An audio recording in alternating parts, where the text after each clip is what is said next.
नमस्कार, मी राज आणि शेतीराज यूट्यूब चॅनलमध्ये आपलं स्वागत आहे. रासायनिक खत काय असतं आणि सेंद्रिय खत काय असतं हे तुम्हाला नक्की माहितीच असेल, पण त्याचे परिणाम या जमिनीवर किती होतात याच मी तुम्हाला व्हिडिओमध्ये दाखवणार आहे. कारण सेंद्रिय खत हे आयुर्वेदिक सारखं काम करतं असं म्हणतात. जर तुम्ही जमिनीत टाकलं ते काही दिवस नाही तर काही वर्ष ते जमिनीमध्ये काम करतं. आणि रासायनिक खत पॅरासिटामॉल घेतल्यासारखं काम करतं. याचा अनुभव आजपर्यंत मला पण आला नव्हता, पण आपण जमीन लेवल केली.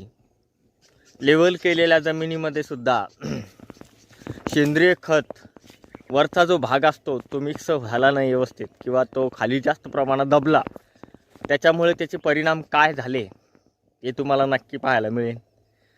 आणि आपण खूप असा खर्च करतोय आणि खर्च करूनसुद्धा त्याच्यामधलं टाकलेलं जे पीक आहे ते चांगल्या पद्धतीने येत नाही.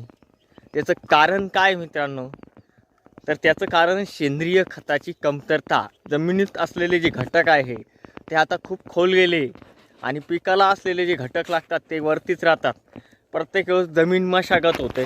जमीन मशागत झाल्यानंतर ते जमिनीचे जे घटक असतात ते वरच राहतात. त्यामुळे ते जास्त प्रमाणात आपण जरी नांगरला तर ते पटकन खाली जातात. तर चला, माझ्याकडे हा जे क्षेत्र आहे या क्षेत्रावर आपण कमीत कमी 2 थैले मक्का टाकलेली आहे. आणि ही मक्का किमान 22 दिवस झाले तरी ग्रोथ करत नाही आहे. याचं कारण आहे, याच्यामध्ये आपण तुम्ही जर बघू शकता, हा जो बांध आहे हा कमीत कमी 5 फुटाचा बांध झालेला डायरेक्ट. जमीन त्या बांध्याच्या लेवल नव्हती. हे बघा, आपल्याकडून जी चूक झाली तुम्ही ती करू नका. ही बघा, हा जो बांध आहे हा 5 फुटाच्या वर झालेला आहे.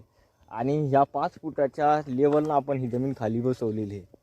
त्याचं कारण असं झालं मित्रांनो, सेंद्रिय खताची कमतरता इतकी जाणवली आहे. त्याच्यामध्ये झिंक पण टाकलं, त्याच्यामधून झिंकमधून फवारणी ठेवली, ड्रीपद्वारे खतही सोडले, पण सेंद्रिय खताचं महत्त्व तेव्हाच कळतं जोपर्यंत शेतकऱ्याला त्याची जाणीव होत नाही. तसंच ही गोष्ट आहे. तुम्ही पाहू शकता, हा प्लॉट पूर्ण पिवळा पडतोय. त्याची जी ग्रोथ आहे तशी पाहिजे तशी तोपर्यंतच. जसं पॅरासिटामॉल घेतलं तर माणसाला बरं वाटतं, तसंच हे जमिनीला होतं आहे. आपण रासायनिक खत सोडतोय, टाकतोय, ती दिवसच ती चांगली राहते. नंतर तिची ग्रोथ आहे ना हळूहळू पुन्हा कमी होते. आणि तुम्ही पाहू शकता की पूर्ण प्लॉट असा दिसतोय. ज्या पद्धतीने नॅचरली पद्धतीने त्याला सेंद्रिय खताची गरज असते तोपर्यंत नाही. आता याच्यामध्ये